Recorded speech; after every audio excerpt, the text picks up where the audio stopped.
हो चुका है और 2 चरण का चुनाव अभी बाकी है। तो आप ये बताएं कि आपके पंचायत में मतलब कि क्या माहौल बना हुआ है पंचायत चुनाव के लेके? देखिए, पिछले साल की अपेक्षा जो हम लोग वर्तमान मौजूदा जो ही मुखिया जी थे, चाहे पंचायत समिति थे, चाहे जो भी प्रतिनिधि हैं वर्तमान में, 5 साल का जो समय हम लोग उनको दिए, उसमें जो है जनता का तो मुझे जो उल्लू बनाने का काम किया गया, हर दृष्टिकोण से उनको ठगने का काम किया गया। और जहाँ तक हम देखते हैं तो गली नली योजना हो, इंदिरा आवास योजना हो, प्रधानमंत्री जो सड़क निर्माण का जो कार्य किया गया और उसमें जो है जल जीवन हरियाली है और बहुत से सारे ऐसे योजना है जिसको जो है बंदरबाट कर दिया गया। जनता जो है इस बार नाखुश है। सारे योजना को लेकर के जो है मुखिया जी को फोकस किए हुए हैं। जब हमारे जनप्रतिनिधि जो है ऐसे काम किए जिसका हम कभी सपनों में नहीं सोचे हुए थे और वही काम गलत किए। और यहाँ के दबंग आशा देवी, वर्तमान मुखिया पुत्र विकास कुमार, टिंकू उर्फ पंकज कुमार, ये दोनों मिल कर के जो है मैंने पूरे पंचायत को जो है लूट लिया। जैसे कि जल जीवन हरियाली के अंतर्गत जो है उन्हें 36.5 लाख का योजना मिला था हमारे पोखर का जीर्णोद्धार के लिए, वो सारे योजना का जो है अवैध तरीका से निकासी कर ली, जिसका आज तक उन्हें ट्रेस भी नहीं दिया। हमने प्रखंड विकास पदाधिकारी से इसका जिक्र किया, डीएम के से भी जाकर के इसके विषय में हम चर्चा किए, लेकिन अभी तक उसका कोई अभी तक सुस्पष्ट हमको उत्तर नहीं मिला। जहाँ भी देखिए रोड हो, चाहे शौचालय हो, चाहे जो भी 36 योजना है मुखिया के फंड में, वो सब लूट खसोट का काम किया गया। इसलिए इस बार हम लोग वैसे जनप्रतिनिधि को उखाड़ फेंकने का काम करेंगे और इस बार जनता में जो परिवर्तन की लहर है, नए उम्मीदवार को हम इस बार मौका देंगे और उस पर जो है हम इस बार जो भ्रष्टाचार मुक्त जो है पंचायत बनाना चाहते हैं। यही हमारा जनता का जो है 5 साल के बाद अधिकार मिला है, उस अधिकार का सही मताधिकार का प्रयोग करेंगे और अच्छे जो है उम्मीदवार का चयन करेंगे और इस बार विकास की गंगा बहाएंगे 2022 में। तो कहने का मतलब है कि सरकार का जो योजना था और मतलब कि जो है से गरीबों को ले आता है, जिसको चिन्हित करके दिया जाता है कि उसके लायक कौन कौन हैं उनको दिया जाए। यहाँ देखा जाता है कि 5 साल पर इलेक्शन होती है, अब 5 साल पर मतलब कि प्रतिनिधि खड़ा नहीं उतरते, जिसके कारण से 2021 का जो चुनाव हुआ उसमें 85% वर्तमान प्रतिनिधि की हार हुई। नए और शिक्षित व्यक्ति को लोग इस बार चुना है। क्या आपके पंचायत में क्या बदलाव होंगे? क्या बिल्कुल सर बदलाव होंगे। क्या है कि पब्लिक इसलिए नहीं, अब 5 साल में जो विकास नहीं हुआ, हर योजना को लूट लिया गया और बीडीओ साहब और वर्तमान बाहुबली मुखिया के पुत्र ये सारे योजना का जो है अवैध तरीका से पैसा का निकासी कर ली। स्टेट बोर्डिंग के लिए 16 लाख रुपया का योजना था, जिसमें अभी तक 14 लाख रुपया का निकासी हो चुका, अभी तक मूर्त रूप नहीं ले पाया। ये भी है और बहुत ऐसे जो है उसमें क्या हम काउंट करवाए एक एक करके। काउंट करवाने के लिए ये जनता का जो है आवाज़ है, जनता बोलेगी इस बार जो हमारा सेवक कौन होगा, चौकीदार कौन होगा।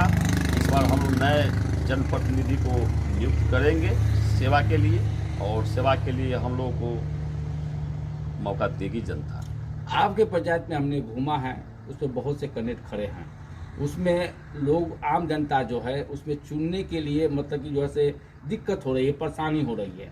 तो आम जनता को ये तलाशना होगा कि जो हमको सुख दुख में साथ देने वाला हो, जो किसी समय जाए उनके डेरा पर किसी तो समस्या को लेके जाए तो मेरा हल हो। तो जैसे कोरोना काल गया, 2 साल से लोग कोरोना से झेला, बाढ़ से भी लोग झेलता है, बरसात से भी झेलता है, तो आदमी तबाह होता है।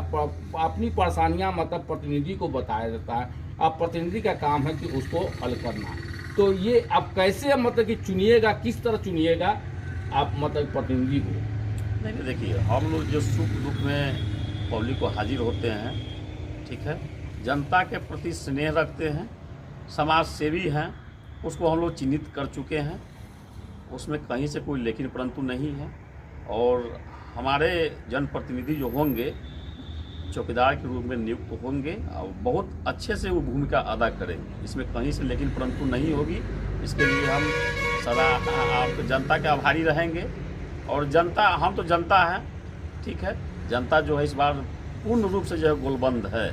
जो हम लोग नए उम्मीद प्रत्याशी को चुनेंगे और विकास का गंगा हम अपने पंचायत गुरुदह उर्फ गौसनगर पंचायत में विकास की गंगा बहाएंगे और भ्रष्टाचार मुक्त जो है 2022 में हमारा पंचायत होगा और बहुत अच्छा से काम होगा, इसमें कहीं से लेकिन परंतु नहीं। 4 पद जो है से ईवीएम से हो रहा है, 2 पद जो है से बैलेट पेपर से हो रहा है, तो आम जनता को परेशानियां होंगी क्या? नहीं, बहुत देखिए, बहुत ऐसे मतदाता है जिसको जानकारी नहीं है, विधानसभा हो लोकसभा हो तो उसमें एक ईवीएम रहता है, इससे लोगों को जो है परेशानी नहीं होता है। लेकिन इस बार 4 है, एक वार्ड सदस्य है प्रथम, द्वितीय मुखिया का है, तृतीय जो है पंचायत समिति सदस्य का है, चतुर्थ में जो है जिला परिषद सदस्य का है और 5वां जो है जो बैलेट से चुनाव होना है, पंच है, सरपंच है। तो उसके लिए हम लोग जागरूक कर रहे हैं मतदाता को, ईवीएम का नमूना ले करके उनको जागरूक कर रहे हैं। इस प्रकार से इसका आकार रहेगा, ऐसे से बनाया जाएगा, वो मतदाता को हम लोग जागरूक कर रहे हैं। यहाँ देखा गया कि कई चरणों का चुनाव हुआ है तो उसमें ये सामने आया है कि 4 मतलब कि जैसे पद जो है से ईवीएम से हो रहा है तो उसमें परेशानियाँ नहीं हो रहा है, और 2 पद का जो चुनाव हो रहा है उसमें होता है कि महिलाएं खासकर जाती है तो ठप्पा भी नहीं लगाती है और कागज मोड़ के रख देते हैं, तो इस तरह का ये समस्या आ रहा है, तो कैसे जागरूक कर रहे हैं? जागरूक इसे कर रहे हैं, प्रखंड विकास पदाधिकारी से बात में चर्चा की है, जो भाई निष्पक्ष आदमी रहे वहाँ पर, किसी के दबाव में अगर कोई मतदाता को पता न हो, जानकारी नहीं हो, इसलिए हमने निर्वाचित पदाधिकारी से बात की है जो भाई निष्पक्ष किसी उम्मीदवार से मिला हुआ वो माने आपका पदाधिकारी न हो, और रह करके वोट का तो खैर मताधिकार का प्रयोग करना ही है, वो करेंगे ही, उसमें कोई लेकिन परंतु नहीं है, किसी पक्ष के लोग वहाँ उपस्थित नहीं रहेंगे, निष्पक्ष वोट तो उसको डालना ही है, इसको माने इसमें आम जनता को कोई भूमिका नहीं होगा। ऊपरी पदाधिकारी जो है इसका जो है संरक्षण करेंगे, अपने तरफ से माने जिम्मेदारी का निर्वहन करेंगे, उसमें कोई तरह के लेकिन परंतु नहीं। अपनी ओर से क्या संदेश देना चाह रहे हैं पंचायतवासी? हम पंचायतवासी को ये संदेश देना चाहते हैं कि 2022 में भ्रष्टाचार मुक्त पंचायत को बनाइए, अपने क्षेत्र को विकास हर वार्ड में विकास की गंगा बहे। इसीलिए हम लोग जनता से यही अपील करते हैं, जो आगामी जो हम लोग जिस कैंडिडेट को चुनेंगे उससे हमको अभिलाषा है, उम्मीद है, भरोसा है, जो भाई हमारे लिए योग्य है उम्मीदवार है, उसको हम लोग चुनने का इस पर काम करेंगे। और क्रिसमस डे आ रहा है और नए वर्ष आ रहे हैं, क्या शुभकामना दे रहे हैं? तो इसके लिए अपने तरफ से हम मतदाता को हम क्रिसमस डे के हार्दिक शुभकामना देना चाहते हैं और 2022 का भी शुभकामना देना चाहते हैं। उनका जीवन आनंद रहे, स्वस्थ रहे, भगवान सुबुद्धि दे, सद्भावना दे। और इसी के साथ मैं अपना नमस्कार, जय पंचायत, जय प्रतिनिधि। परिचय बताइए।